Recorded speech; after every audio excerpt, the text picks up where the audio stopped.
बिस्मिल्लाहिर्रहमानिर्रहीम, अस्सलाम वालेकुम एवरीवन।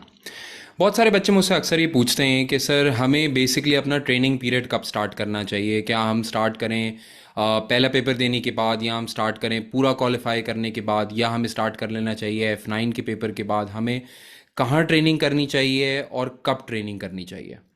अच्छा, अगर आप मुझसे प्रिंसिपली पूछें ना, प्रिंसिपली ट्रेनिंग का कॉन्सेप्ट ही फॉत हो जाता है अगर आप पूरा क्वालिफाई करें और क्वालिफाई करने के बाद अपनी ट्रेनिंग स्टार्ट करें। तो मेरे हिसाब से हमारे प्रोफेशन के अंदर ट्रेनिंग का जो ओवरऑल मकसद है ना, कि आपको आपकी पढ़ाई के वक्त जब आप प्रोफेशनल्स के पेपर दे रहे हैं उस वक्त आपको प्रैक्टिकल एक्सपोजर मिल रहा हो, और उस एक्सपोजर से जाके आप अपने पेपर दे रहे हो, और सिर्फ रॉट लर्निंग से ना जाके दे रहे हो, 10-10 साल के पास पेपर करके सॉल्व कर करके जो है वो अच्छे नंबर्स ना लेके आ रहे हो। तो ये जो ट्रेनिंग का मकसद है ना, ये पूरा का पूरा फॉत हो जाता है। ये मेरा अपना पर्सनल ओपिनियन है। लेकिन जाहिर सी बात है, सिचुएशन टू सिचुएशन और रीजन टू रीजन ये बात बड़ी वैरी करती है। जैसे फॉर एग्जांपल, अगर आप पाकिस्तान के अंदर हैं तो पाकिस्तान के अंदर अक्सर अगर आप किसी अच्छी ऑर्गेनाइजेशन के अंदर ट्रेनिंग पे लग जाएंगे तो एक बहुत बड़ा रिस्क होता है कि आपके पेपर पास नहीं होंगे। अगर आप मुझसे पेपर वर्सेस ट्रेनिंग पूछें, यानी प्रायोरिटी किसके ऊपर रखनी है, तो मैं आपको बोलूंगा आपको पेपर पे रखनी चाहिए। फिर things like such as OBU। बहुत सारे लोग जब अपने प्रैक्टिकल लाइफ के अंदर आ जाते हैं, प्रैक्टिकल एक्सपोजर लेना स्टार्ट कर देते हैं, तो उनको एहसास ये होता है कि जितना टाइम उनके पास तब था जब वो पढ़ रहे थे, प्रैक्टिकल एक्सपोजर लेने के बाद, प्रैक्टिकल लाइफ के अंदर आने के बाद उतना टाइम भी नहीं बचता।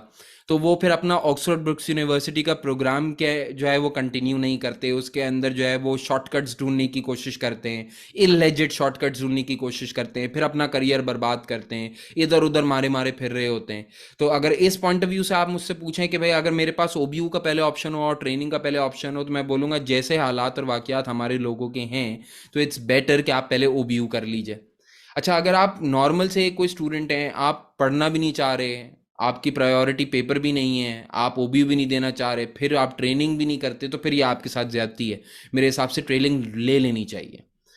ओवरऑल मैं आपको बताऊं, देखें, आपको ये बहुत समझने की ज़रूरत है, शायद मेरी बात आपको अच्छी ना लगे ये, लेकिन ये एक फैक्ट और ये एक रियलिटी है। पाकिस्तान के अंदर हमारे, या हमारे रीजन के अंदर मैं बोलूँगा, ओवरऑल रीजन के अंदर ही एक बहुत बड़ा ना कॉम्पिटेंस का फुकदान है। एक, आप माने या ना माने, कॉम्पिटेंस का फुकदान है। बातें करनी सबको आती हैं, लेकिन कॉम्पिटेंस का बहुत बड़ा फुकदान है। यानी आपने अपनी स्टडीज़ के अंदर आपने बिग डाटा के भी रट्टे लगाए हुए हैं, आपको जो है इमर्जिंग टेक्नोलॉजीज़ के बारे में भी पता है, आपको पाइथन के बारे में भी पता है, थ्योरेटिकली आपको एक बिजनेस की SBL के पेपर के अंदर स्ट्रैटेजी बनाना भी आती है, बड़े से बड़ा अकाउंटिंग स्टैंडर्ड के ऊपर गुफ्तगू आप कर सकते हैं, इकोनॉमिक्स के ऊपर बात आपसे हो जाएगी। अकाउंटिंग स्टैंडर्ड तो ऐसे लगता है कि जैसे हमने खुद मिल के बात साथ मिल के बैठ के ही बनाया था। यानी हम कभी कभार इस एक्सटेंट तक चले जाते हैं, इंक्लूडिंग माई सेल्फ, मैं अपनी बात भी कर लेता हूँ, अपने आप को शामिल करके भी करता हूँ। हम अकाउंटिंग स्टैंडर्ड बात करते हुए ऐसी बातें करते चले जाते हैं कि ऐसा लगता है कि भाई हम ही सब कुछ आता है, दुनिया में किसी को कुछ भी नहीं आता।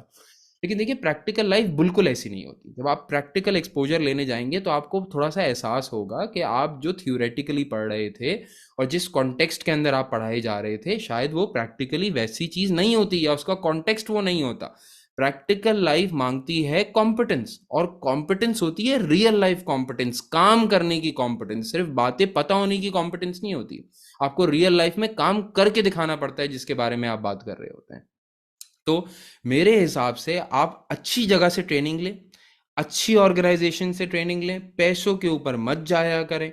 आप ट्रेनिंग अच्छी करें, आप अपना ऑक्सफोर्ड ब्रुक्स यूनिवर्सिटी लें, अपने ACC के पेपर सबसे बेहतरीन पढ़ के दिया करें, कॉम्पिटेंस के साथ जो है पढ़ा करें। ये सिर्फ पास पेपर सॉल्व कर करके जो आप पेपर पास कर लेते हैं ना, इससे आपका करियर नहीं बनने वाला। मैंने अपनी ज़िंदगी में, मैं आपको सच बोल रहा हूँ, बहुत सारे टॉपर्स ने मेरे अंडर काम किया है, and they're as good as any other student. They were not such people जिनको आप बोलें कि भाई आपने तो कल आपने ही कोई IFRS लिखना होगा। ऐसा नहीं होता, ऐसा नहीं होता। तो आपको कॉम्पिटेंस की बहुत ज़्यादा ज़रूरत है, प्रैक्टिकल एक्सपोजर की बहुत ज़्यादा ज़रूरत है। हमारे प्रोफेशन के अंदर हमारा प्रोफेशन डिमांड करता है competence. It is part of our code of ethics. So my friends, when you are in this profession, value this profession. आप अब इसके अंदर अपने आप को भी वैल्यू दें, इसके अंदर जान मारें, और 3-4 साल जान मारने के बाद आप अपनी दुनिया के अंदर एक नाम रकम करें, नए मॉडल्स लेकर आएँ, नई बात करें, आउट ऑफ द बॉक्स बात करें। यही हमारे कंट्री के लिए भी ज़रूरी है, यही हमारे प्रोफेशन के लिए भी ज़रूरी है। ऑलराइट। सो मैंने सोचा कि इस वीडियो को बना के मैं अपनी थोड़ी सी फीलिंग्स में अपना थोड़ा सा एक्सपोजर में लोगों से बात करता रहता हूँ, आप लोगों के सामने शेयर करूँ।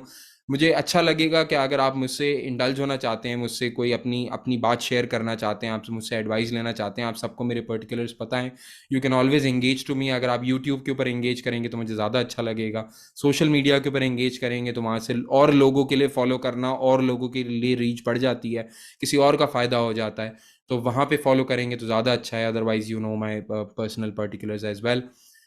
Until next time with another video, thank you very much. Allah Hafiz.